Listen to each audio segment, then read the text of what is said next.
اچھا یہ اب چلیں پھر قرآن شریف کی تلاوت کہاں سے کرنی ہے؟ جی آج ہو چکی ہے، پھر 9 سے شروع کریں گے پھر. ہاں جی ہاں 9 ختم کرنے کے بعد جی بالکل 10ویں کی شروع ہوگی. ٹھیک ہے، تھوڑی سی 1-2 آیات پڑھ لیتے ہیں پھر باقی شروع. اعوذ باللہ من الشیطان الرجیم،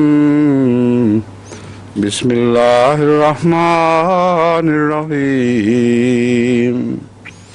وَاتْلُ عَلَيْهِمْ نَبَأَ ابْنَيْ آدَمَ بِالْحَقِّ إِذْ قَرَّبَا قُرْبَانًا فَتُقُبِّلَ مِنْ أَحَدِهِمَا وَلَمْ يُتَقَبَّلْ مِنَ الْآخَرِ قَالَ لَأَقْتُلَنَّكَ قَالَ إِنَّمَا يَتَقَبَّلُ اللَّهُ مِنَ الْمُتَّقِينَ. اور ان پر بنی آدم نبأ ابنَيْ آدم، آدم کے 2 بیٹوں کا ذکر کر اس کی ان کو خبر دے. بالحق کے، یہ خبر حق کے ساتھ ہے، یعنی اللہ تعالیٰ نے جو عطا فرمائی ہے یہ خبر لوگوں پر پڑھ، کیونکہ یہ بالکل سچی اور حقیقی خبر ہے. اذ قربا قربانا فتقبل من احدهما ولم يتقبل من الاخر، جب ان دونوں نے قربانیاں پیش کی، ایک کی تو قبول کر لی گئی اور دوسرے کی قبول نہیں کی گئی. قال لأقتلنک، جس کی قبول نہیں کی گئی تھی اس نے طیش میں آ کر اپنے اس بھائی کو جس کی قبول ہو گئی تھی کہا میں تجھے ضرور قتل کر دوں گا. قال انما یتقبل اللہ من المتقین، اللہ اپنے سے ڈرنے والوں، تقوی والوں ہی کی قربانیاں قبول کیا کرتا ہے.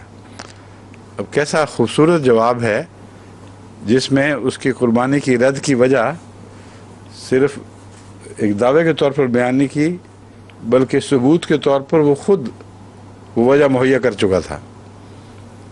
اس کا یہ رد عمل کہ میں تجھے قتل کر دوں گا دلیل بن گئی اس بات کی کہ اللہ بے وجہ کسی کی قربانی رد نہیں کرتا.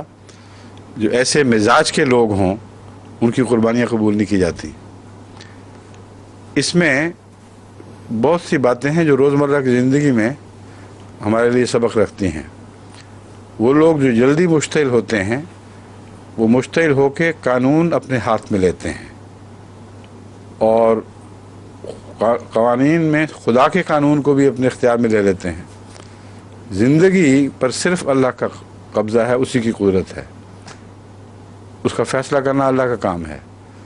بس جو شخص اشتعال میں آ کر خدا بن بیٹھے اور خدا کے اختیارات اپنا لے وہ متقی ہو ہی نہیں سکتا. اور روزمرہ جو آپ قتل و غارت کے واقعات دیکھتے ہیں یہ تقوی کی کمی کی نشانی ہے. اس لیے اشتعال میں آنا اور اس سے مغلوب ہو جانا ایک بہت ہی خطرناک رجحان ہے جو بالآخر وہاں تک پہنچا دیتا ہے. خواہ یہ عملاً ظاہر ہوا ہو یا نہ ہو، اللہ کی نظر رہتی ہے اور ایسے لوگ متقی نہیں بنتے. پھر آپ نے دیکھا ہوگا سب جھگڑالو اشتعال میں آنے والے ایک خاص مزاج رکھتے ہیں جو متقیوں کا مزاج ہی نہیں ہے.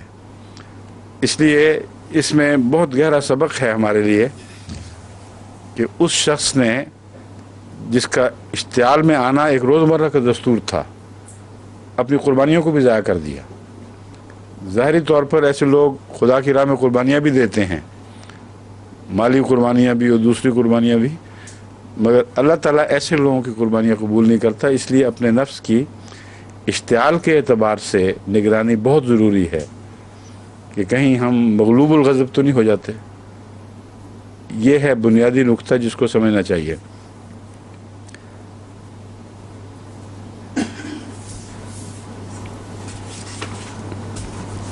لئن بسطت الیہ، پھر وہ جواب جاری ہے ابھی. لئن بسطت الیہ یدک لتقتلنی، اگر تو اپنا ہاتھ میری طرف لمبا کرے تاکہ مجھے قتل کر دے. ما انا بباسط یدی، میں اپنا ہاتھ نہیں پھیلاؤں گا کہ تجھے قتل کروں. لأقتلک، تاکہ میں تجھے قتل کروں. انی اخاف اللہ رب العالمین، میرا یہ فعل اللہ کے خوف کے نتیجے میں ہے، جو میں اللہ سے ڈرتا ہوں اس کی وجہ سے۔ میں کمزور نہیں ہوں، دفاع میں بھی کر سکتا ہوں، تم قتل کا ارادہ کرو گے تو میں بھی جوابی کارروائی کر سکتا ہوں، مگر محض اللہ کے ڈر سے کہ کہیں وہ اس فعل سے ناراض نہ ہو جائے کہ میرے ہاتھوں کوئی مارا گیا، اس لیے میں جوابی کارروائی نہیں کروں گا۔ اس سے اس کے تقوی کی گواہی مل گئی، اس کی قربانی کو قبول ہوئی تھی۔ تو جو اللہ کی خاطر اپنے جائز حقوق بھی چھوڑنے کے لیے تیار ہو جاتا ہے وہ لازماً متقی ہے۔ اس لیے اللہ تعالیٰ کا فیصلہ اس کی قربانی کو قبول کرنے کا بالکل درست تھا، درست تو تھا ہی، مگر اس کا ثبوت ہمیں دلیل مل گئی ہے کہ کیوں ایسا ہوا۔ انی ارید ان تبوء باسمی و اسمک، اس میں ایک اور بہت دلچسپ بات ہے جو بنی نوع انسان کے فائدے کے لیے ہے۔ میں یہ چاہتا ہوں کہ ان تبوء باسمی، کہ تو میرا گناہ بھی اٹھا لے، میرے گناہ بھی لے کر لوٹے، اٹھائے ہوئے خدا کے حضور حاضر ہو، مطلب ہے تبوء باسمی و اسمک، اور اپنے گناہ بھی، فتکون من اصحاب النار، اور اس کے نتیجے میں تو جہنمی ہو جائے گا، وذالک جزاء الظالمین، اور یہ جو جہنم ہے یہ ظالموں کی جزا مقرر ہے، یہی ہوا کرتی ہے۔ اب پہلے تو یہ ظاہر کیا کہ میں خدا کی خوف کی خاطر کرتا ہوں، اب اتنی پاک نیت کو اس فکرے میں معلوم ہوتا ہے تھوڑا سا میلا کر دیا گیا ہے، یہ کہہ کر کہ میں تجھے جہنمی بنانا چاہتا ہوں۔ یہ مراد نہیں ہے یہاں ہرگز، مراد یہ ہے کہ میں تو ڈرتا ہوں، اس لیے اپنے گناہوں کے متعلق بھی خوف میں ہوں، اس لیے میرا یہ فیصلہ اپنے خلاف نہیں ہے کہ تمہارے ہاتھوں قتل ہو جاؤں۔ یہ بنیادی طور پر اللہ تعالیٰ نے اس کے دل میں یہ معلوم ہوتا ہے القاء کیا تھا کہ وہ لوگ جو مظلوم مارے جائیں ان کے گناہ مارنے والے ظالموں کی طرف منتقل ہو جاتے ہیں۔ تو یہ بھی خوف خدا ہی کا ایک اور اظہار ہے، باوجود اس کے کہ میں بتا رہا ہوں میں معصوم ہوں اور میں یہ کروں گا وہ کروں گا، پھر بھی میرے گناہ ہیں اور میں اللہ سے ڈرتا ہوں، لیکن چونکہ اللہ تعالیٰ مظلوموں کے گناہ ظالموں کی طرف منتقل کر دیتا ہے، اس لیے مرتے وقت میری یہ تمنا تو ضرور ہوگی کہ میں بھی انہیں میں شمار ہوں، اور اگر تو اپنے گناہ بھی اٹھا لے گا اور میرے بھی اٹھا لے گا تو پھر تجھے لازماً جہنمی ہونا ہوگا۔ یہ مراد ہے، جہنمی بنانے کی خواہش جو بظاہر اس آیت سے نکلتی ہے وہ ہرگز مراد نہیں، کیونکہ پہلے بیان سے متضاد ہے۔ پہلے بیان میں خالصتاً للہ ایک فعل کی طرف اشارہ کیا گیا ہے، اگر اس کو یہ کہا جائے کہ بد نیت تھی، اپنے بھائی کا ایسا دشمن تھا کہ اسے جہنمی بنانا چاہتا تھا، تو سارے مضمون کی پاکیزگی ختم ہو جائے گی، وہ لطف ہی جاتا رہے گا۔ اس لیے یہی بنتا ہے جو میں نے ترجمہ کیا ہے، اسی ترتیب سے ہے، خدا کے خوف سے میں ڈرتا ہوں میرے ہاتھ سے کوئی ظلم نہ ہو، یہاں تک کہ اپنا جائز حق بھی چھوڑنے کے لیے تیار ہوں، کہیں خدا میرے ہاتھوں قتل ہونے والے، کیونکہ یہ امکان موجود تھا، کسی بھائی کے نتیجے میں مجھ سے ناراض نہ ہو جائے۔ یہ ہو چکا تو مجھے ہاتھ کیا آیا، یہ سوال اٹھا۔ وہ یہ جواب دیتا ہے کہ اس طرح تو میں کوئی نقصان میں تو نہیں جاؤں گا بہرحال، کیونکہ لوگ جو مظلوم مارے جاتے ہیں ان کے گناہ اللہ تعالیٰ ظالموں کی طرف منتقل کر دیتا ہے، اور اس صورت میں جب تمہارے اپنے بھی تمہارے اوپر ہوں اور میرے بھی ہوں تو تمہارا جہنمی بننا لازمی ہے۔ کیوں؟ اس لیے کہ یہ تقدیر ہے اللہ کی کہ ظالموں کو یہی جزا دیا کرتا ہے۔ تو آرزو یہ نہیں تھی کہ وہ جہنمی بنے، اس کا طبی نتیجہ تھا جو وہ کر رہا تھا۔ اس سلسلے میں بعض ایسے لوگ جن کے بچے قتل ہو جاتے ہیں، بعض مائیں ساری عمر اس غم میں گھلتی رہتی ہیں کہ وہ تو خام خواہ ہاتھ سے گئے، کچھ بھی نہ ملا، ان کے لیے اس آیت میں تسکین کے سامان ہے۔ ان کو یاد رکھنا چاہیے کہ ہر انسان خدا کے حضور کسی نہ کسی پہلو سے گناہ گار ہی ہے، کیونکہ پرفیکٹ زندگی یہاں بسر کرنے کی دنیا میں کسی کو توفیق نہیں ملتی۔ انبیاء بھی اپنے اونچے معیار کے مطابق اپنے آپ کو دیکھتے ہیں تو کمزوریاں پاتے ہیں، اس لیے استغفار ہے۔ تو یہ آیت ان کے لیے سہارا، ان غمزدہ لوگوں کے لیے بڑا سہارا ہے جن کو جو سمجھتے ہیں کہ ان کے عزیز قریبی بے وجہ مارے گئے۔ جو بے وجہ مارے گئے ہیں ان کے لیے اللہ تعالیٰ فرما رہا ہے اس آیت میں، کہ اس جو اعلان تھا بھائی کا قتل ہونے والے بھائی کا جو اعلان تھا، اس کی تردید نہیں فرمائی اللہ نے۔ اگر یہ غلط ہوتا کہ مظلوم کے گناہ ظالم کی طرف منتقل ہو جاتے ہیں تو اس کی تردید کر دی جاتی، بس وہ معصوم ہو گئے اور قتل کرنے والے مارے گئے۔ یہاں عارضی زندگی میں کتنے سال انہوں نے جی لینا تھا، اور وہ بھی پتہ نہیں گناہوں میں بڑھنے والی زندگی ہوتی یا نیکیوں میں بڑھنے والی، لیکن کلین سیٹ کروا کے باہر چلے جانا یہ بہت بڑی چیز ہے۔ اس لیے شہادت میں بھی ایک بنیادی بات یہی ہے جو کار فرما ہے۔ شہادت میں بھی اگرچہ انسان جوابی کارروائی اللہ کی خاطر کرتا ہے، مگر اگر مارا جائے تو چونکہ قصور اپنا نہیں ہوتا، اس لیے سارے گناہ قاتل کی طرف منتقل ہو جاتے ہیں اور وہ کلین شیٹ لے کر اوپر جاتا ہے۔ اور عام قتل میں بھی اگر کوئی بے قصور مارا جائے تو شہادت سے ملتا جلتا اصول اس پر بھی اطلاق پاتا ہے۔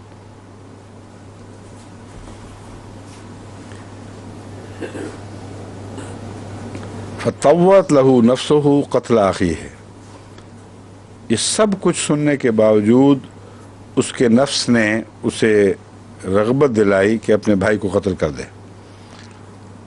یہ جو تیش ہے یہ بنیادی طور پر حسد کے نتیجے میں تھا۔ ایک کو اچھا دیکھا، آگ لگ گئی کہ یہ مجھ سے اچھا کیوں ہے، یہاں تک کہ اللہ نے قبول کر لی اس کی قربانی اور میری رد کر دی۔ تو کھولتا رہا ہے اندر اندر، یہاں تک کہ اس نے آخر قتل کا فیصلہ کر لیا۔ فقتلہ، بس قتل کر دیا۔ فاصبح من الخاسرین، اور اس طرح گھاٹا پانے والوں میں سے ہو گیا۔ اصبح صبح کے لفظ سے نکلا ہے، عموماً اس کا ایک معنی ہے اس نے اس حال میں صبح کی، اور ایک معنی ہے ایک حالت سے بدل کر دوسری حالت میں تبدیل ہو گیا۔ سارا، اصبح وغیرہ یہ اس قسم کے الفاظ استعمال ہوتے ہیں جب ایک حالت سے دوسری حالت میں تبدیل ہو جائے۔ تو یہ کرتے ہی اصبح من الخاسرین، وہ گھاٹا پانے والوں میں سے ہو گیا۔ فبعث اللہ غرابا یبحث فی الارض لیریہ کیف یواری سوءۃ اخیہ، تب اللہ تعالیٰ نے ایک کوے کو بھیجا جو زمین کھود رہا تھا تاکہ اسے سمجھائے، لیریہ تاکہ قتل کرنے والے بھائی کو سمجھائے کہ کیسے اپنے بھائی کی لاش کو ڈھانپے، کیف یواری سوءۃ اخیہ، کیسے وہ اپنے بھائی کی لاش کو ڈھانپے۔ قالا یا ویلتا، کیوں جی سوا کا لفظ ننگ ہوتا ہے یا لاش ہوتی ہے؟ کون صاحب؟ عیب اور ننگ کو کہتے ہیں نا۔ تو بے گور و کفن لاش، یہ محاورتاً معنی ہے اس کا۔ اصل جو ہے وہ جس کو ڈھانپا نہیں گیا وہ لاش تھی، چونکہ اس لیے اس کا ترجمہ عموماً قرآن میں لاش کے لیے آتا ہے۔ اور سوا تو وہ ننگے بدن ہونا، بغیر کور کے، بغیر سطر کے ہو انسان۔ تو اپنے بھائی کا ننگ ڈھانپے، یعنی اس کی لاش کو اس طرح باہر رہنا ٹھیک نہیں ہے۔ یہ اللہ تعالیٰ نے اس کو تعلیم دی ایک کوے کے ذریعے۔ قال، یہ بھی پتہ چلا کہ کس زمانے سے دفن کرنے کا سلسلہ شروع ہوا ہے۔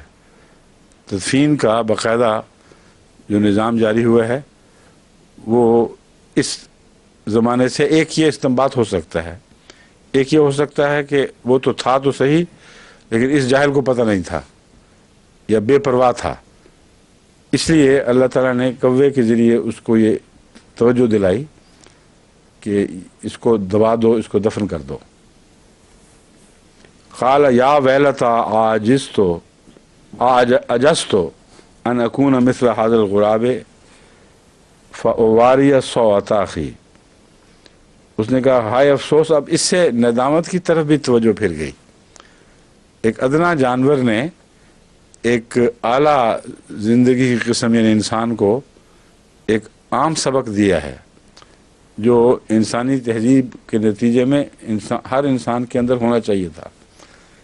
اس سے معلوم ہوتا ہے کہ تدفین کا آغاز اس وقت نہیں ہوا. وہ شخص جاہل تھا اور وہ انسانی قدر جس کی توقع اللہ رکھتا ہے ہر انسان سے وہ اسے کوے نے سکھائی. تو فرمایا فاصبح من النادمین. اس کو خیال آیا. اس نے کہا یا ویلتا وائے افسوس مجھ پر. میں عاجز آ گیا اس بات سے کہ کوے جیسا ہی ہو جاتا. فاواریہ صوت اخی. اور اپنے بھائی کی لاش کو ڈھانپ دیتا. بس اس کے نتیجے میں اصبح وہ ہو گیا من النادمین ندامت کرنے والوں یعنی شرمندہ ہونے والوں میں. اب یہاں کیا مراد ہے؟ کیا صرف زمین کھود رہا تھا اور اس کو کھودنے کے نتیجے میں خیال آیا ہے یا مرے ہوئے کوے کو دفن کر رہا تھا؟ کیوں جی؟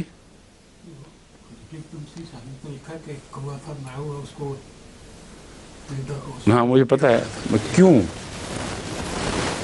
یہ فیصلہ آج کل کے مشاہدے سے ہوگا کیونکہ کوے کی فطرت اس عرصے میں ہرگز تبدیل نہیں ہوئی. اگر کوے کی لاش کو دباتا ہے تو آج بھی بیان ہی اسی طرح ہونا چاہیے کیونکہ رسول اکرم صلی اللہ علیہ وسلم نے فرمایا کہ مکھی کے بائیں پر میں گندگی ہوتی ہے اور دائیں میں شفا. اس لیے وہ جب گرتی ہے کسی چیز پر تو دایاں پر جو ہے وہ اونچا رکھتی ہے اور بائیں پر گرتی ہے. دائیں میں شفا ہوتی ہے اور بائیں. وہ چونکہ گندگی پیدا کرنے والا جانور ہے اس لیے مرتے مرتے بھی لوگوں کو مار جاتی ہے. پانی پہ گرتی اس طرح کہ بائیں پر کے کروٹ پر. اب میں نے غور کر کے دیکھا ہے بلا شبہ ہمیشہ مکھی بائیں کروٹ پہ ڈوب رہی ہوتی ہے. آپ نے فرمایا اس کو غوطہ دے دو اور پھر اس کو استعمال کر لو چیز کو.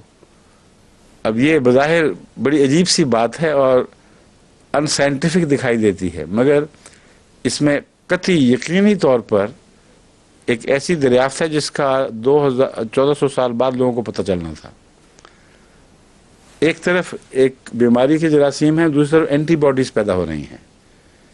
ایک پر ان جراثیم سے پاک ہے بالکل جس کا مطلب یہ ہے کہ اس میں اینٹی باڈیز موجود تھیں ورنہ وہاں کیوں نہیں جراثیم لگے.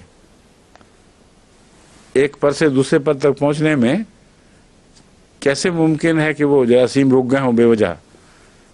اور یہ ایک طبی مشاہدہ ہے روزمرہ کا کہ ایک جسم پر اگر حملہ ہو ایک طرف تو اس کے نتیجے میں اینٹی باڈیز پیدا ہوتی ہیں. بعض دفعہ سارے جسم میں بعض دفعہ ایک طرف حملہ ہوا دوسری طرف رد عمل پیدا ہو گیا ہے.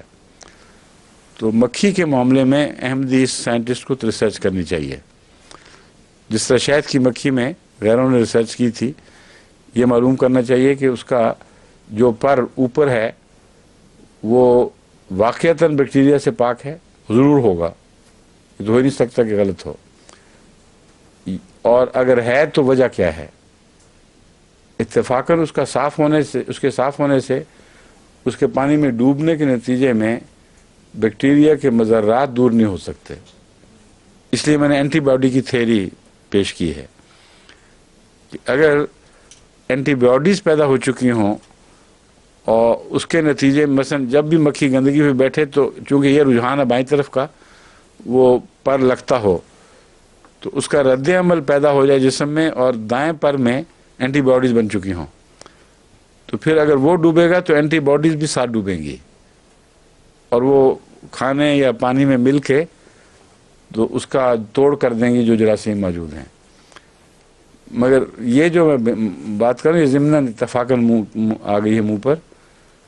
یہ بتانا چاہتا ہوں کہ اس سے یہ بات تو قطعاً ثابت ہو گئی کہ جانوروں کے بیہیویئر میں چند ہزار سال کے وغیرہ کے نتیجے میں قطعاً کوئی فرق نہیں پڑتا.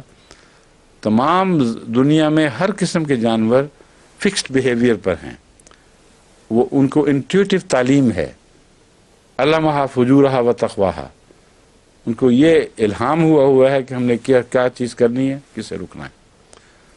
تو کوا اگر اس وقت دفن کرتا تھا تو آج بھی ضرور دفن کرتا ہوگا۔ اس لیے سائنٹسٹ سے پوچھا جائے جو ماہر ہیں ان چیزوں کے، یا مشاہدہ کیا جائے کہ کوا دفن کرتا ہے کہ نہیں۔ ایک بات تو ہم نے دیکھی ہے کہ کوا اگر مر جائے شکار میں تو کوے پیچھا نہیں چھوڑتے، اس کو چھوڑ کر کبھی نہیں جاتے، اور یہاں تک کہ کئی کوے مارے جاتے ہیں۔ خطرناک چالاک چیز ہے، ذرا سی بندوق اٹھتا دیکھے، پتہ ہو اس کو لگ جاتا ہے کہ میری طرف آنے والی ہے، تو وہاں سے بھاگ جاتا ہے، اڑتے اڑتے ایک دم فلائٹ بدلتا ہے۔ لیکن کوا اپنا بھائی مر جائے تو جانتے ہوئے کہ موت ہے یقینی، پھر بھی اوپر اترتا ہے، اس کو پکڑنا چاہتا ہے، لینا چاہتا ہے۔ تو اس سے ایک اور بھی سبق ہے انسان کے لیے جو کوے سے اس کو ملتا ہے۔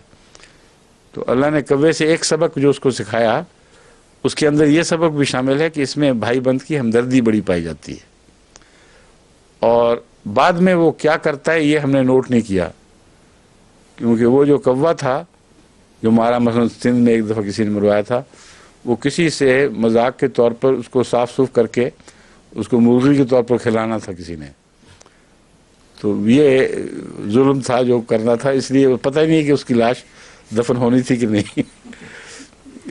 لیکن اتفاقاً بعض جانوروں میں مر جاتا ہے کوا، اس میں بھی ہمیشہ یہی ہوا ہے، واچ نہیں کر سکے۔ تو پاکستان میں بڑے کوے مار پھرتے ہیں، دیکھتے ہی خام خواہ کو لے نکال لیتے ہیں، حالانکہ بے وجہ جان لینا ظلم ہے۔ لیکن یہ تجربہ ضرور ہے، واچ کریں کہ کہیں کوا مرا ہوا ملے تو آیا اس کو کوا دفن کرتا ہے کہ نہیں، اور سائنٹسٹ سے بھی پوچھا جائے، یہاں بھی انکوائری ہو سکتی ہے۔ اچھا جی،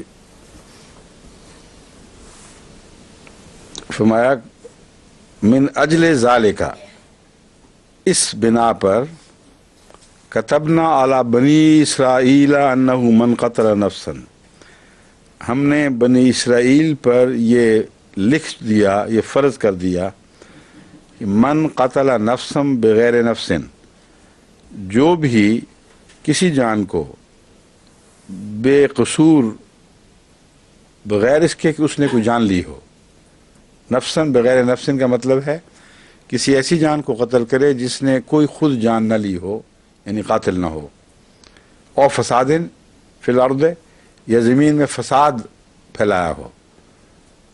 ایک شخص نے جس نے قتل کیا یا فساد پھیلایا، اس کی جان لینا جائز ہے، ہر شخص کے لیے براہ راست نہیں بلکہ قانون کو اختیار ہے۔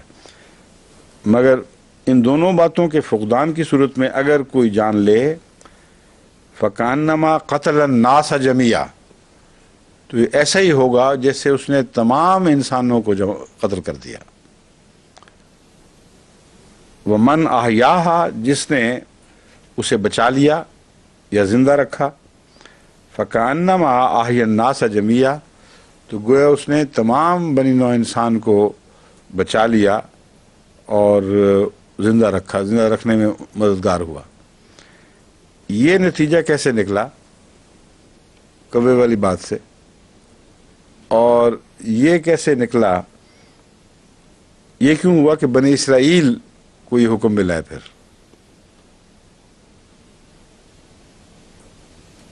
اتنی دیر بیچ میں یہ کیوں حکم نہیں دیا گیا؟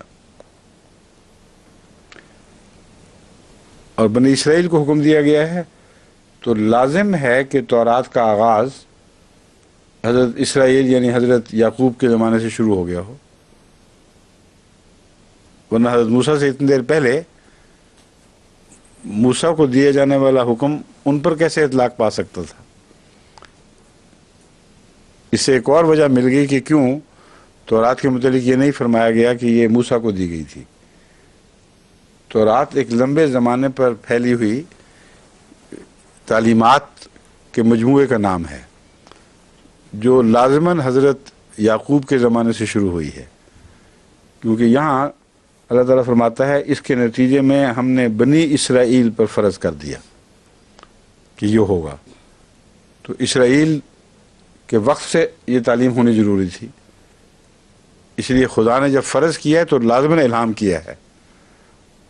وہ ہمارے پاس صحیفے اس طرح موجود ہوں یا نہ ہوں، قرآن کی یہ گواہی قطعی ہے. تو تورات کے نزول کا سلسلہ اسرائیل کے وقت سے شروع ہو چکا تھا. ان احکامات میں جو اس میں دیے گئے ایک یہ بھی تھا کہ ہر شخص جو قاتل ہے اور بے وجہ کا قاتل ہے، جس کا کوئی حق نہیں تھا قتل کرنے کو، اللہ کے نزدیک گویا اس نے تمام بنی نوع انسان کو قتل کر دیا. اور جس نے بچایا اس نے گویا تمام بنی نوع انسان کی زندگی کے سامان کیے. یہ میں پوچھ رہا ہوں کہ اس کا اس واقعہ سے کیا تعلق ہے جو حابیل اور قابیل کے درمیان گزرا، دو بیٹوں کے درمیان گزرا؟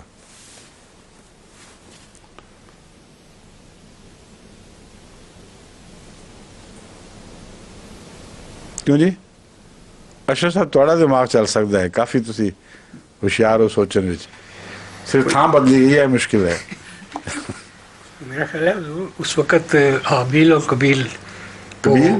حابیل اور قبیل ان کا نام لکھا گیا نا، تو وہ اس وقت انسانیت چھوٹے ہوتے تھے، انسانیت کا آغاز تھا موجودہ.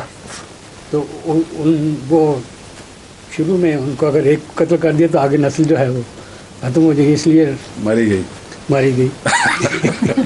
پھر چلی کس طرح؟ اگر ماری گئی تھی تو آپ بیٹھے کیا کر رہے ہیں؟ ایک تو قائم تھا نا، ایک تو زندہ رہ گیا نا. آپ اسی کی نسل میں سے نعوذ باللہ من ذالک، نعوذ باللہ من ذالک، آپ اسی کی نسل میں سے ہیں. اور پھر یہ کس طرح پتا چلا کہ پہلے اس کی شادی نہیں ہوئی تھی اور ابھی بھی؟ تبھی میں نے کہا چھوٹے ہوتے کی بات آپ کہہ رہے ہیں کہ وہ جوان ہی نہیں ہوا تھا ابھی، یہ بھی نہیں پتہ چلتا. ہو سکتا ہے شادی ہو گئی ہو، کئی بچے چھوڑ گیا ہو، خدا کرے ایسا ہوا ہو. لیکن یہ اور بیٹوں کا فقدان کس طرح پتہ چلا؟ اس کے حضرت آدم کے اور بیٹے تھے کہ نہیں؟ کیونکہ کتنے بیٹے بتائے جاتے ہیں؟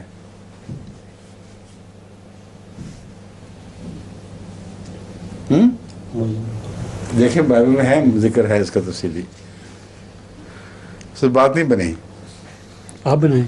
نہیں میں بنا لوں انشاءاللہ کہ پہلے لوگوں سے تو بنوا لوں. کیوں جی، کوئی ہے جواب اس کا؟ حضور یہ تو نہیں کہ ایک آدمی کے قتل ہونے سے اس کی ساری یونیورس مر جاتی ہے؟ بالکل صحیح ہے، ایگزیکٹلی.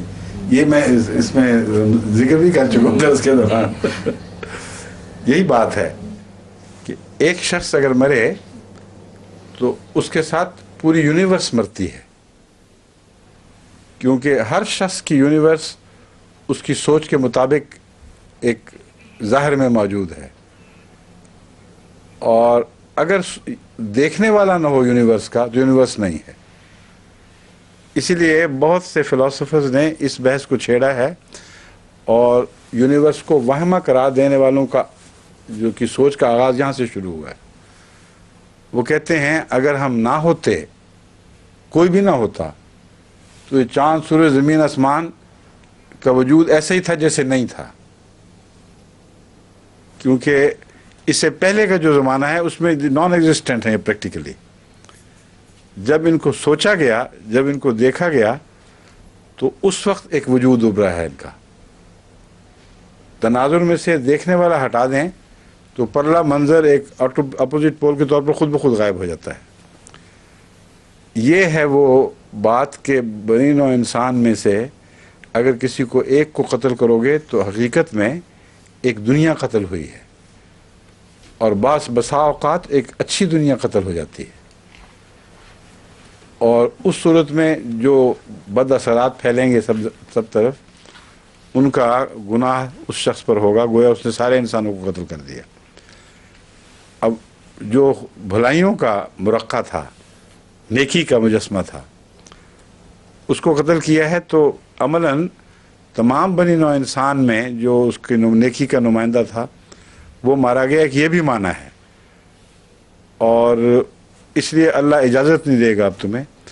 اور یاد رکھو کہ یہ جو گناہ ہے ایک آدمی کے قتل کا گناہ نہیں سمجھا جائے گا، تمام بنی نوع انسان کے قتل کا گناہ سمجھا جائے گا. ٹھیک ہے؟ کئی پہلو ہیں اس کے جو اس کے اندر ہیں، دلچسپ گہرے فلسفیانہ پہلو بھی ہیں. ایک سوال اب اٹھتا ہے کہ کیا اگر تمام بنی نوع انسان یا مخلوقات اور فرشتے بھی تمام ختم ہو جائیں تو کائنات ختم ہو جائے گی؟ ہیں؟ کیوں فوزیہ بتاؤ، ہو جائے گی؟ جی تم کہہ رہی ہو نہیں، ایک کہہ رہی ہاں. تم بتاؤ سلما، تم گئی کیوں نہیں امریکہ؟ حضور آج ابھی تک یہیں بیٹھی ہوئی ہو. آج جانا ہے. اچھا ہاں بتاؤ، نہیں ہوگی، ختم ہو جائے گی کائنات؟ نہیں ہوگی، نہیں ہوگی. کیوں نہیں ہوگی؟ چاند ستارے رہ جائیں گے، کیا؟ چاند ستارے رہ جائیں گے سب. کس کا پتہ لگا؟ جب ان کا شعور ہی نہیں ہے تو عملاً ختم ہو جائے گی نا پھر. یہی تو بحث ہے فلاسفرز کے درمیان. وہ کہتے ہیں سوچ مرکزی ہے اور بیرونی وجود ثانوی ہے، کیونکہ سوچ مٹائیں تو بیرونی وجود مٹ جاتا ہے. بیرونی وجود اگر مٹ بھی جائے تو سوچ کا مرکز اگر وہ زندہ رکھا جاتا ہے، یہ روح ہے مثلا، تو وہ قائم رہے گا.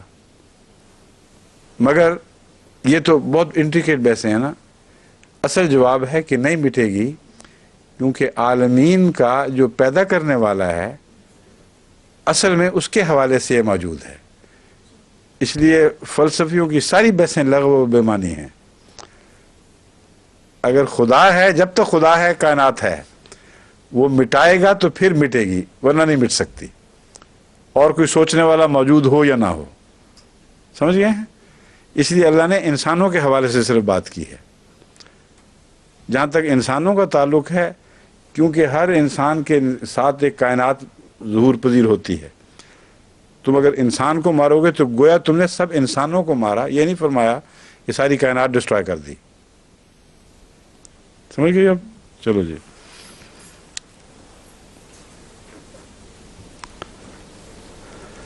آگے فرماتا ہے اللہ تعالیٰ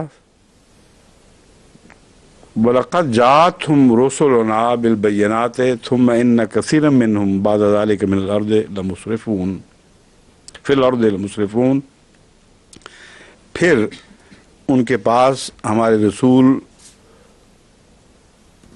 بینات لے کے آئے، کھلے کھلے روشن دلائل لے کر آئے. ثُمَّ إِنَّ كَثِيرًا مِّنْهُمْ، اس کے باوجود إِنَّ كَثِيرًا مِّنْهُمْ، اس کے ہوتے ہوئے بھی، ثم کا اصل یہاں اس موقع پر مطلب بنتا ہے اس کے ہوتے ہوئے بھی، پھر بھی، اس کے باوجود کو دوسرے لفظ میں ہم کہتے ہیں پھر بھی، تو یہاں ثم پھر بھی کے معنوں میں ہے. اتنے رسول آئے، پے بپے آئے، لیکن پھر بھی اکثر ان میں سے ایسے ہیں بعد ذالک فی الارض، اس کے باوجود پھر دوبارہ آیا ہے تکرار. بئیں ہما، وہ زمین میں زیادتیاں کرتے پھرتے ہیں اور اسراف سے کام لیتے ہیں. اب جو زیادتیاں کرنے والے ہیں یہ کئی قسم کے ہیں. ان کی سزائیں ان کے جرائم کے لحاظ کے حساب سے دی جائیں گی. انما جزاء الذین یحاربون اللہ ورسولہ، ان لوگوں کی جزا جو اللہ سے لڑتے ہیں اور رسول سے لڑتے ہیں، وَيَسْعُونَ فِي الْأَرْضِ فَسَادًا، اور زمین میں فساد برپا کرتے ہیں، یہ ہے ان یقتلوا اور یصلبوا اور تقطع ایدیہم وارجلہم من خلاف، کہ یا وہ سختی سے قتل کیے جائیں، یا وہ صلیب پر چڑھا دیے جائیں، یا ان کے ہاتھ اور پاؤں مخالف سمتوں میں سے کاٹے جائیں، اور ینفوا فی الارض من الارض، یا وطن سے بے وطن کر دیے جائیں. ذالک لہم خزی فی الدنیا ولہم فی الآخرۃ عذاب عظیم، یہ ان کی جزا ہے اس دنیا میں اور آخرت میں بھی عذاب عظیم مقدر ہے. اس میں بہت غور کا مقام ہے کہ اتنی سخت سزائیں جو بہت ہولناک ہیں، یہ کیا قرآن کریم کا منشا وہی ہے جو مولوی بیان کرتا ہے کہ اس سے اب اجازت ہو گئی ہے ہر مسلمان کو اور ہر مسلمان حکومت کو یا مولویوں کو کہ جس کے متعلق وہ سمجھیں اللہ اور رسول کی مخالفت کر رہا ہے، اس کو ان کو ایک طرف سے ہاتھ کاٹ دیے، دوسری طرف سے پاؤں کاٹ دیے، سولیوں پر لٹکا دیا اور بری طرح ظالمانہ طور پر قتل کیا، یہ مطلب جو نکالتے ہیں اس آیت سے نکالتے ہیں، اور نہایت ہی جاہلانہ مطلب ہے، کیونکہ اللہ اور رسول کی مخالفت اس وقت سب سے زیادہ نمایاں تھی جب اللہ بھی ایسے تھا جیسے اتر آیا ہو اور رسول زندہ سامنے موجود تھا۔ اس وقت رسول اللہ صلی اللہ علیہ وسلم نے اپنے مخالفوں سے ایسی سختی کی ہے؟ اگر کی ہے تو کن سے کی ہے؟ سوائے ان کے جو ان باتوں کے مجرم تھے، کسی سے یہ سلوک نہیں کیا۔ منافقین مدینے میں چاروں طرف پل رہے تھے، ان کے متعلق اللہ نے فرمایا کہ ہم نکالیں گے، ہم کریں گے ان کے ساتھ، لیکن کتنے تھے جن کے ہاتھ اور پاؤں مخالف سمتوں سے کاٹے گئے، کتنوں کو سلیب دی گئی، ایک کو بھی سلیب نہیں دی گئی۔ تو یہ عجیب آیت ہے جو مولویوں کو تو سمجھ آ گئی، لیکن حضرت محمد رسول اللہ صلی اللہ علیہ وسلم کو سمجھ نہیں آئی، اس لیے قطعی جھوٹ ہے، اس کا یہ مفہوم ہی نہیں ہے۔ اس کا مطلب یہ ہے کہ فساد کا جو ذکر ہے یہ سب فساد کی قسمیں ہیں، جس حد تک جو فساد کوئی کرے گا اس حد تک اس کا جواب اس کو دیا جا سکتا ہے، بغیر نفس وہاں آگے بھی فساد تھا، او فسادن پہلے ذکر گزر چکا ہے، وہ قتل ناجائز ہے اللہ کے نزدیک اور حرام ہے جو بغیر قتل کے یا بغیر فساد کے ہو، اور اگر فساد کے ہے تو جتنا فساد ہے اور جس قسم کا فساد ہے اتنی جوابی کارروائی کی اجازت ہے، اس سے زیادہ کی نہیں ہے۔ یہ بنیادی اصول ہے جس کے تابع اس آیت کا مفہوم سمجھ آئے گا۔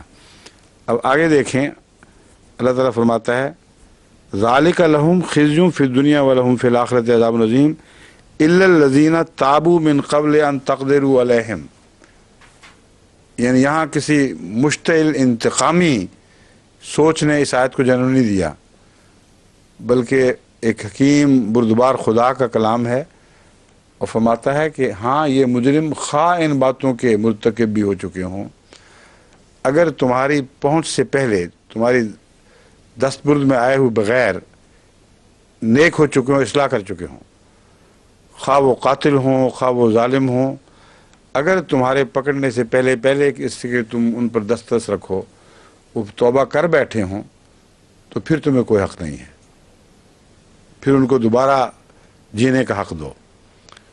یہ بہت ہی اہم اس کا آخری حصہ ہے جس کو نظر انداز کرنے کے بعد پہلی آیت کے مفہوم بگاڑے جا سکتے ہیں اور بگاڑے جاتے ہیں۔ فَاعْلَمُوا، پس جان لو کہ یہ جو تعلیم دے رہا ہے یہ غفور الرحیم ہے، یہ کوئی خدا کے غضب کی مظہر تعلیم نہیں، بلکہ بہت مغفرت کرنے والے اور بار بار رحم فرمانے والے کی تعلیم ہے، کیونکہ اس انتقام میں بھی بنی نوع انسان کی بھلائی ہے اور ان کو خطروں سے بچانے والی بات ہے۔ تو اصل میں پریونٹیو میجرز ہیں۔ اگر یہ تعلیم نہ ہو جزا کی تو فساد پھیل جائے، پس اگر فساد رک ہی چکا ہو تو پھر پریونٹیو میجر کی ضرورت تو نہیں رہتی، پیونیٹیو میجرز کی پھر بھی رہتی ہے۔ یعنی سزا والا جو حصہ ہے وہ تو قاتل قتل کے بعد بعض آ بھی چکا ہو تب بھی جاری رہے گا، قتل ایک دفعہ ہو چکا، کوئی ایک ظلم کر دے کسی پر، اس کی سزا والا حصہ تو باقی رہے گا، لیکن اگر وہ توبہ کر لیتا ہے تو اس سے بری نوع انسان کو پھر خطرہ درپیش نہیں ہوتا۔ اس لیے اللہ تعالیٰ یہ ظاہر فرما رہا ہے کہ ہم یہ بات محض سزا دینے کے نقطۂ نگاہ سے بیان نہیں کر رہے، بلکہ سوسائٹی کو فساد سے بچانے کی خاطر کر رہے ہیں۔ بس اگر کوئی شخص کسی کے شخص کے شر سے سوسائٹی بچ چکی ہو اور پھر پکڑا جاتا ہے اس کا کوئی جرم، یعنی وہ جرم پہلے سامنے نہیں آیا، وہ توبہ کر کے حصہ بن چکا ہے، پھر کوئی جرم اس کا سامنے آتا ہے تو اس کو نظر انداز کرنا پڑے گا، اس کو چھوڑ دیا جائے۔ یہ کافی گہرا قانونی اصول ہے جس کے اوپر کافی فقہا وغیرہ کو غور کرنے پڑیں گے، اور اسلامی تاریخ کے حوالے سے اس پر غور کرتے ہوئے اس کے اوپر اس آیت کا انطباق کر کے دکھانا ہوگا. الا الذین تابوا من قبل ان تقدروا بہت ہی اہم ہے. وَاعْلَمُوا أَنَّ اللَّهَ غَفُورٌ رَحِيمٌ، اور جان لو کہ اللہ تعالیٰ بہت بخشنے والا اور بار بار رحم فرمانے والا ہے. اب اسی اصول کے تابع بظاہر ایک صحابی نے لڑائی کے دوران ایک دشمن کو جب قبضہ نیچے لٹایا قابض ہو کر قتل کے لیے، یا بے قابو کر دیا اور کھڑے ہوئے جو بھی شکل ہے اس پر وار کرنے لگا، تو اس نے یہ جواباً کہا کہ میں مسلمان ہوتا ہوں، لا الہ الا اللہ، اور پھر بھی قتل کر دیا. تو اب سوال یہ ہے کہ اس آیت کی روح سے اس کا قتل جائز تھا یا ناجائز تھا؟ یہ مہمہ ہے. ارشد صاحب، نبی صلی اللہ علیہ وسلم کے سامنے یہ معاملہ پیش ہوا تو آپ نے کہا وہ حدیث اسی کی وجہ سے سوال کر رہا ہوں. جی اب اس آیت سے اس حدیث کا انطباق کریں.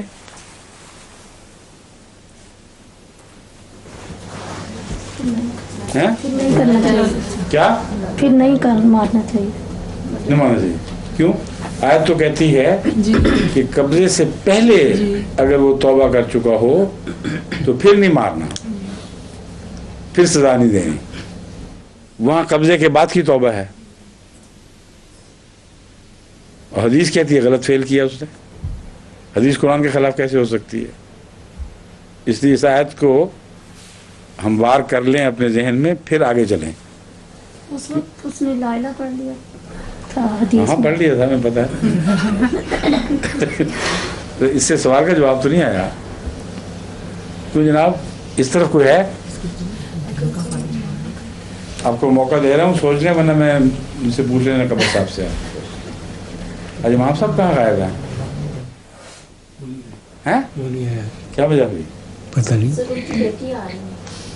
ایئرپورٹ کے اچھا اچھا، امریکہ سے آ رہی ہے جرمنی سے؟ جرمنی سے. ٹھیک ہے، بتائیں قمر صاحب پھر کیا وجہ ہے؟ سرنڈر جب کوئی کر لیتا ہے پھر تو اس کو ماننا نہیں چاہیے. اللہ تعالیٰ تو کہہ رہا ہے کہ جب وہ قبضہ کر لو ایسی حالت میں کہ اس نے ابھی جرم سے توبہ نہ کی ہو تو پھر مارنا جائز ہے.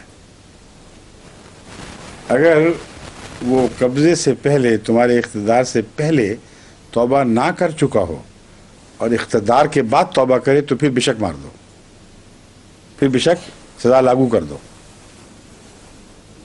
حدیث میں انہوں نے بعد میں مارا تھا. ہاں یہی تو میں اب تمہیں اطلاع ملی ہے ساری بات کی، یہی تو میں کہہ رہا ہوں. اس کا جواب بالکل واضح ہے کہ یہاں انسان کے خلاف جرائم کی بات ہو رہی ہے اس آیت میں، اور دراصل لا الہ الا اللہ نہ کہنے کی سزا انسان کے ہاتھ میں ہے ہی نہیں، اور یہ کوئی ایسا جرم نہیں ہے جو انسان کے خلاف ہو. سمجھے ہیں؟ اس لیے مسلمان کا قتل ہر صورت میں حرام ہے. اور یہ فیصلہ کہ وہ مغلوب ہونے کی وجہ سے اس نے توبہ کی ہے، یہ انسان کے بس کی بات نہیں، کیونکہ یہ امکان کھلا ہے کہ اس نے ویسے کیا ہو. تو اول تو یہ کہ قتل جو لڑائی میں ہو رہا تھا اس کی بنا یہ نہیں تھی کہ وہ لا الہ الا اللہ نہیں پڑھتے، ان کے دیگر جرائم تھے. لیکن اللہ تعالیٰ نے دیگر جرائم کو معاف کرنے کا ایک رستہ اور کھول دیا کہ وہ مجرم جو مسلمانوں پر ظلم کر رہے تھے، زیادتی کرتے تھے، قتل کرتے تھے، ان کی معافی کا ایک اور دروازہ ہے جو کھلا رہے گا. اگر وہ اسلام قبول کر لیں تو پھر بھی وہ معاف ہو سکتے ہیں. سمجھیں؟ یہاں یہ صورت تھی، اس نے لا الہ الا اللہ پڑھا، لا الہ نہ پڑھنے کے نتیجے میں قتل نہیں ہو رہا تھا، اس لیے مغفرت کے بعد پڑھا ہو اس نے یا پہلے پڑھا ہو یہ بالکل بحث بے تعلق بحث ہے. سوال صرف یہ اٹھتا ہے کہ خدا تعالیٰ نے جو رستہ کھلا رکھا تھا، دروازہ اور رسول اللہ صلی اللہ علیہ وسلم کے ذریعے اعلان کروا دیا تھا کہ تمہارے سب گناہ نظر انداز کر دیے جائیں گے اگر تم مسلمان ہو جاؤ موت سے پہلے تو پھر ہم تمہیں قتل نہیں کریں گے. تو وہ موت سے پہلے مسلمان ہو گیا تھا، اور یہ جرم اس کا خدا کے خلاف تھا، انسان کے خلاف تو تھا ہی نہیں. لا الہ الا اللہ نہ پڑھنا یہ ان جرائم میں ویسے بھی شامل نہیں تھا جس کی لسٹ پہلے گزر چکی ہے. کیوں جی، اس میں ہے کہیں کہ جو لا اللہ نہیں پڑھے گا؟ جس قسم کی سزائیں ہیں اس کا برعکس جرم خود بخود ایک دوسری تصویر کے طور پر ابھرتا چلا جا رہا ہے. قرآن کریم کا دائمی اصول یہ ہے کہ کوئی سزا کسی کو اس کے جرم سے بڑھ کر نہیں دی جائے گی. جتنا جرم کرتا ہے اس سے آگے نہیں سزا دینی. اور یہ سزائیں بتا رہی ہیں کہ یہ امکانی یا احتمالی جرائم ہیں جو فساد کرنے والے کرتے ہیں، اور جب وہ کرتے ہیں اگر وہ پکڑے جاتے ہیں تو ان کے خلاف جوابی کارروائی ضروری ہے اور حق ہے اس کا. لیکن پہلے کر چکے ہوں، بعد میں توبہ کر کے نیک زندگی بسر کر رہے ہوں، پھر کوئی آ کے ان کی شکایت کرے کہ اس نے 10 سال پہلے ایک جرم کیا تھا، اس وقت پھر جائز نہیں ہے. اگر قاتل عام طور پر قانون کی دست اس میں آ جاتا ہے، پکڑ کے اندر مواخذے میں آ جاتا ہے، تو پھر یہ آیت جو ہے چسپاں ہوگی کہ اس کو سزا دی جائے گی. مواخذے سے بچ چکا ہے، حالات تبدیل ہو گئے ہیں، نیک پاک باز انسان کے طور پر وہ سوسائٹی میں ابھر گیا ہے، ظاہر ہو چکا ہے، پھر نہیں اس کے اوپر وہ فتویٰ چلے گا کہ اسے اسی طرح مارا جائے یا اس کے ساتھ یہ سختی کی جائے. یہ بھی اس لیے ہے کہ اللہ تعالیٰ فرماتا ہے غفور الرحیم ہوں میں. بظاہر تو برابر کا بدلہ ملنا چاہیے تھا، مگر اللہ تعالیٰ غفور الرحیم ہے. اس میں ایک اور اسلامی تعلیم کا اصول کھل کر سامنے آ رہا ہے. اللہ تعالیٰ فرماتا ہے کہ وہ شخص جو کسی پہ زیادتی کرتا ہے اس کے لیے اتنی ہی سزا ہے جتنا وہ کرے.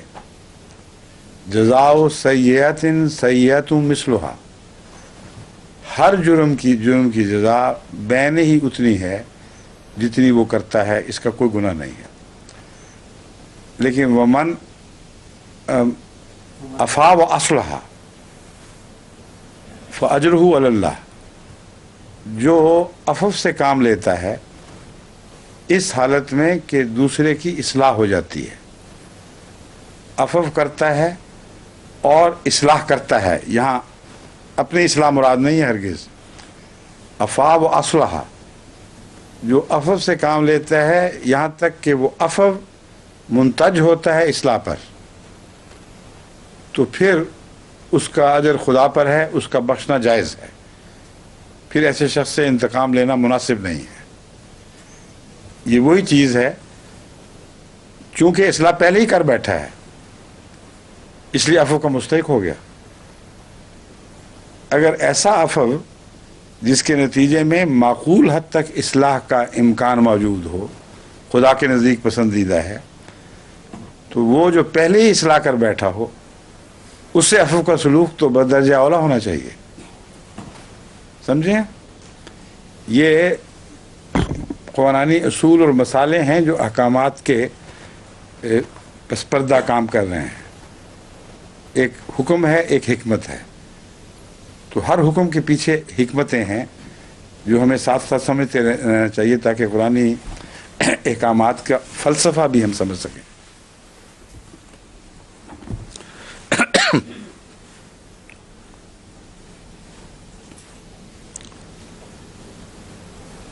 یا ایھا الذین آمنوا اتقوا اللہ وابتغوا الیہ الوسیلۃ وجاہدوا فی سبیلہ لعلکم تفلحون. اے لوگو جو ایمان لائے ہو، یہ ابھی تلاوت ہونے والی ہے، وقت تھوڑا سا چند آیتیں کر سکتے ہیں. اعوذ باللہ من الشیطان الرجیم، بسم اللہ الرحمن الرحیم. یا ایھا الذین آمنوا اتقوا اللہ وابتغوا الیہ الوسیلۃ وجاہدوا فی سبیلہ لعلکم تفلحون.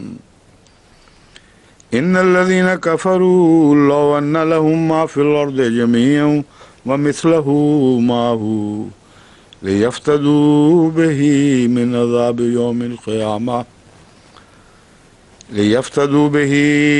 عذاب يوم القيامة ما تقبل منهم ولهم عذاب أليم يريدون أن يخرجوا من النار وما هم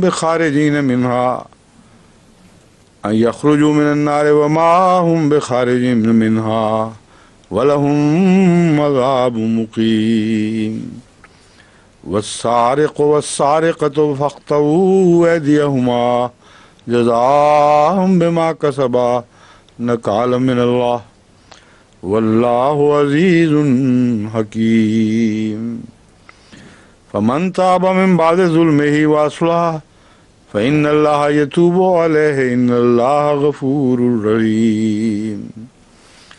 کیونکہ یہ یہاں تک پہنچ کر پہلے مضمون نے پورا دائرہ کر لیا ہے مکمل، اور وہیں جا کے تان ٹوٹی ہے جہاں ہم نے پہلا مضمون ختم کیا تھا، اس لیے یہاں تک اب ترجمہ کرتے ہیں.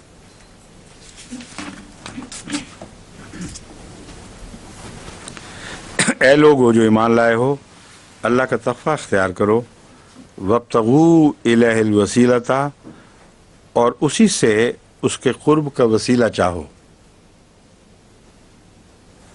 وابتغوا الیہ الوسیلۃ، اس تک پہنچنے کا وسیلہ اسی سے چاہو.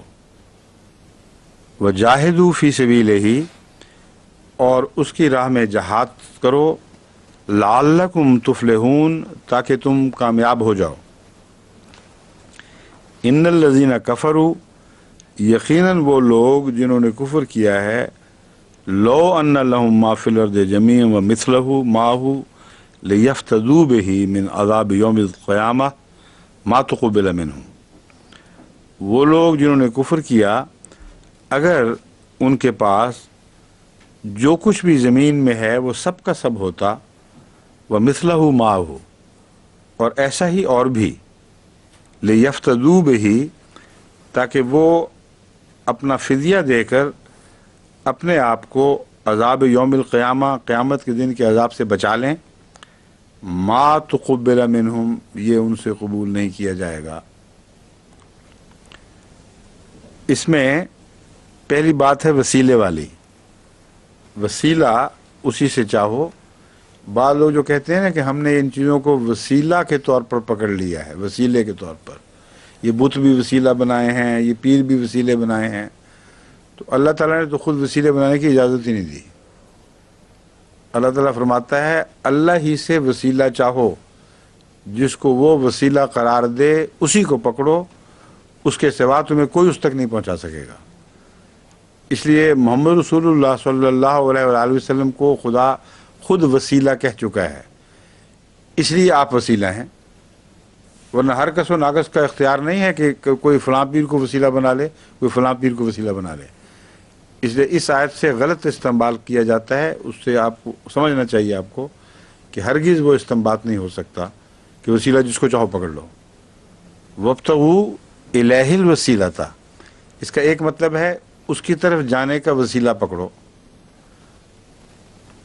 وسیلہ کی خاطر اسی کی طرف رجوع کرو، اس کا دوسرا معنی ہے. اور یہ دونوں بیک وقت چل رہے ہیں. یہ جو ہے نا ترجمہ، یہ دوہرا ترجمہ ہے جو میں آپ کو بتا رہا ہوں. ایک ہے اس کی طرف جانے کا وسیلہ ڈھونڈو، اس میں ہے کہ آپ مرضی سے جہاں مرضی تمہیں وسیلہ مل جائے ڈھونڈ لو. دوسرا معنی ہے اسی کی طرف رجوع کرو وسیلے کی خاطر. اور بسا اوقات قرآن کریم میں یہ بہت خوبصورت انداز پایا جاتا ہے کہ ایک ہی آیت ایک ہی معنی کو کھولنے کے لیے دو دفعہ پڑھنی پڑتی ہے، اور ایک ترجمہ ایک معنی پیش کر رہا ہے، دوسرا ترجمہ معنی پیش کر رہا ہے. دونوں مل کر مکمل تصویر بنتے ہیں. جیسے وتواصوا بالحق، اس کا ایک ترجمہ یہ ہے حق بات کی نصیحت کرتے ہیں یا نصیحت کی، اور دوسرا ترجمہ وتواصوا بالحق، حق ذریعے سے سچائی کے ساتھ وصیت کرتے ہیں تو حق کی جھوٹے طریقے سے نصیحت ہو ہی نہیں سکتی.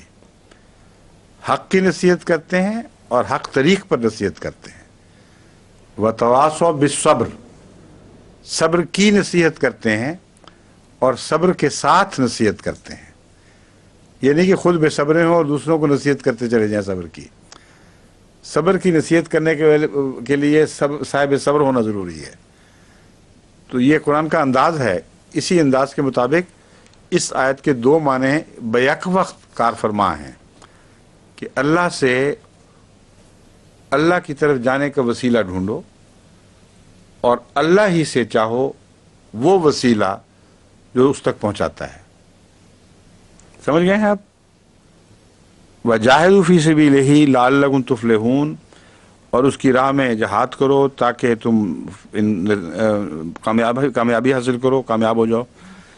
ان الذين كفروا لو ان لهم ما في الارض جميعا ومثله معه ليفتدوا به من عذاب يوم القيامه ما تقبل منهم.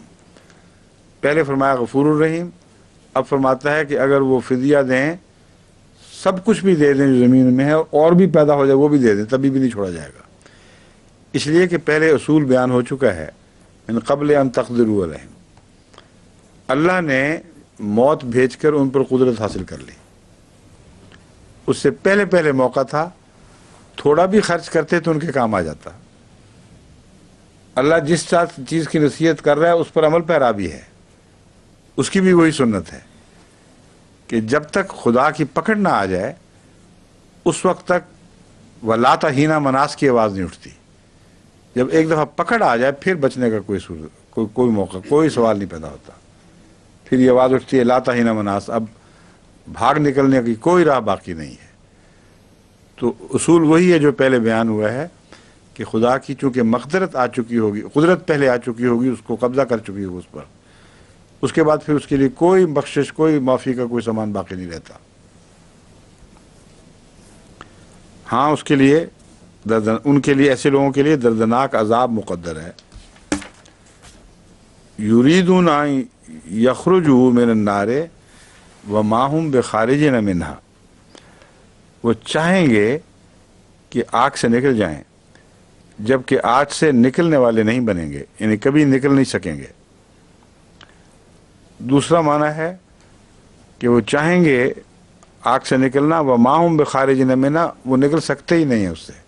اس کے باوجود پھر بھی خواہش رہے گی، حالانکہ وہ نکل نہیں سکتے اس سے، مگر چاہیں گے یہی کہ ہم کاش اس آگ سے نکل سکتے.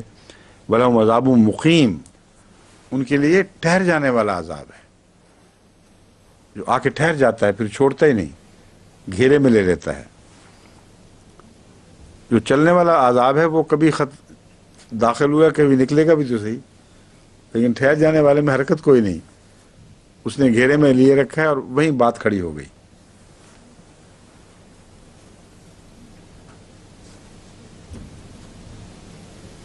گرمیوں میں آج کل پاکستان میں اس کا تجربہ ہوتا رہتا ہے بیچاروں کو، ہمیں بھی ہوا کرتا تھا بڑا سخت. بعض دفعہ گرمی کے موسم میں ایک مٹی سی اٹھتی ہے اور کمبخت آندھی چلتی ہی نہیں، وہ ٹھہر ہی جاتا ہے عذاب.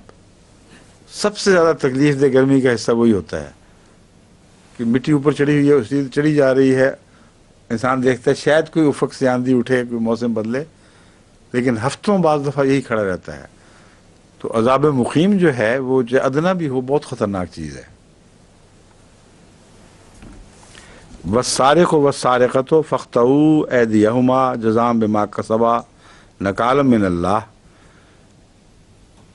سارق اور سارقہ، اس کا ترجمہ چور اور چورنی، چوری کرنے والی عورت ہے. والسارقہ فاقطعوا ایدیہما، دونوں کے ہاتھ کاٹنے ہیں. جزاء بما کسبا، اس چیز کی جزا کے طور پر جو انہوں نے کمایا. نکالم من اللہ، یہ سزا کے طور پر ہے اللہ کی طرف سے. واللہ عزیز حکیم، اور اللہ غالب بزرگی والا اور حکمت والا ہے. یہاں کئی سوال اٹھائے گئے ہیں. آج کل یہ آیت زیر بحث ہے جو مختلف ممالک مسلمان ممالک میں قانون دان لوگ ہیں وہ اس میں کئی سوال اٹھاتے ہیں.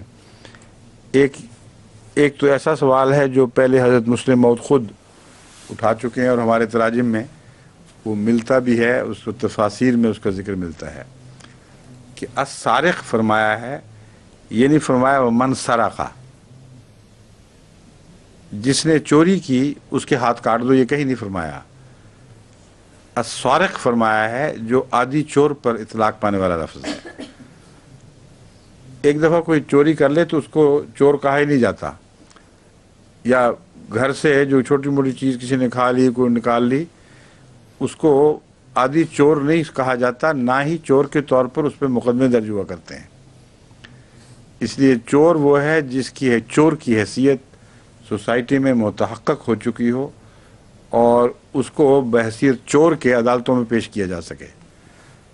اتفاقی چوری اور ایک دفعہ چوری کر لینا یہ ثابت ہو اگر، تو قرآن کریم کے اصول کے مطابق جو معقول شرعی عدالت ہے وہ اس کا کیس قبول ہی نہیں کرے گی. کہیں گے پہلے ثابت کرو کہ یہ عادی چور تھا جس کے اوپر السارق کا لفظ اطلاق پاتا تھا. یہ پہلو نمایاں کر کے حضرت مسلم موعود رضی اللہ تعالیٰ عنہ نے غیروں کی طرف سے اٹھنے والا یہ اعتراض حل کر دیا کہ اسلام سزاؤں میں بہت متشدد ہے اور حد سے زیادہ بڑی ہی سزائیں دیتا ہے. ایک پہلو پھر بھی باقی رہتا ہے کہ اگر یہ سزا ہے واقعتاً ہاتھ کاٹنے کی تو عادی چور کے لیے بھی سخت ہے، اور اس کے جرم سے کیا اتنا گہرا تعلق ہے، دوسرے جرائم کی اتنی سخت سزا نہیں دی جاتی. یہاں دراصل ایک حکمت ہے جس کی طرف اشارہ کرنا مقصود ہے. ہاتھ کمائی کی خاطر خدا نے نعمت کے طور پر دیے ہیں، اس کے ذریعے اقتصادی پہیہ بھی چلتا ہے اور انسان کی معیشت کے سامان پیدا ہوتے ہیں.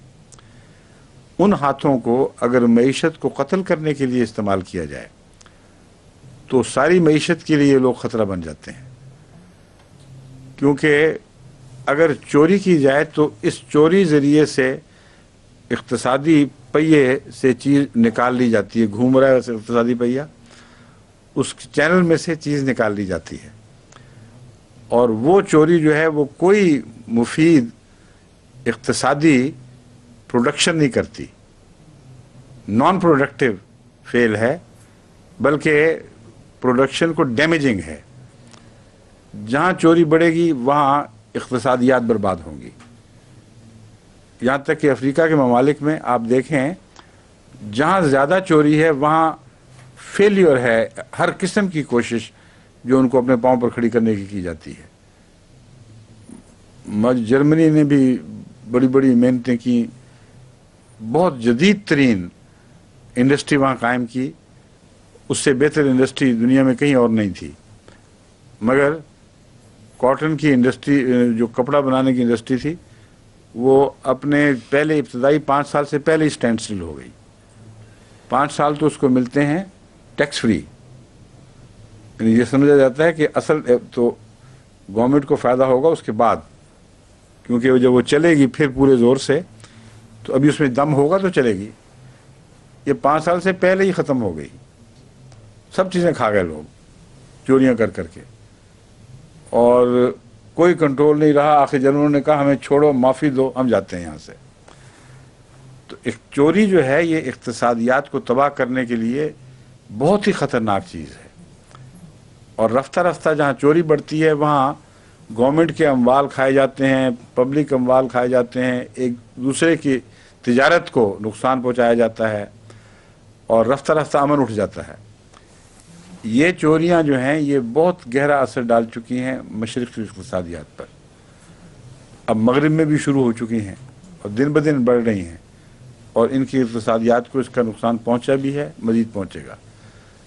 تو اگر عادی چور ہو اور اس کو یہ سزا مل جائے تو ساری سوسائٹی میں ارد گرد ایک ایسا پیغام ہے جو ہلا کے رکھ دے گا، اور چور یہ رسک نہیں لے گا پھر کہ میں ہاتھ کٹوا بیٹھوں.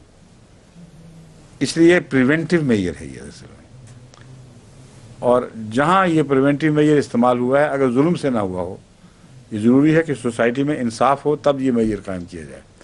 جہاں جھوٹی گواہیاں چل رہی ہیں وہاں یہ معیار قائم کیا کرنا ہی ظلم ہوگا, کیونکہ پھر جھوٹے مل کر سچوں کے ہاتھ کٹوا دیں گے. اس لیے یہ بھی شرط ساتھ لازم ہے. لوگ یہ نہیں دیکھتے اسلامی شریعت کا نفاذ. کوئی بات ختم ہو گیا؟ اچھا جی برابر. اسلامی شریعت متقاضی ہے اسلامی اخلاق کے اوپر. جہاں اسلامی اخلاق پیدا کر دیے گئے ہوں وہاں اسلامی شریعت نافذ بھی ہو سکتی ہے, چل بھی سکتی ہے, ساری دنیا کے لیے بہترین نمونہ بن سکتی ہے. اگر وہ نہ ہو تو اسلامی شریعت کا نفاذ خود ایک ظلم کی کارروائی دکھائی دے گا. یہ ڈائلیما ہے آج کی دنیا کا, جس کا حل تبھی ہو سکتا ہے کہ اگر کسی ملک میں احمدیت کا اتنا نفوذ ہو کہ اس ملک کی اپنی حکومت احمدی ہو چکی ہو, اور پھر اسلامی شریعت کا نفاذ اس طرح کر کے دکھائے کہ دنیا کی نظر رشک سے پڑے, نہ کہ نفرت سے اور تنقید کے ساتھ. باقی انشاءاللہ پھر کیوں جی. اب اگلا سبق کل ہے یا آئندہ ہفتے؟ السلام علیکم. نوٹ کر لیں کہاں تک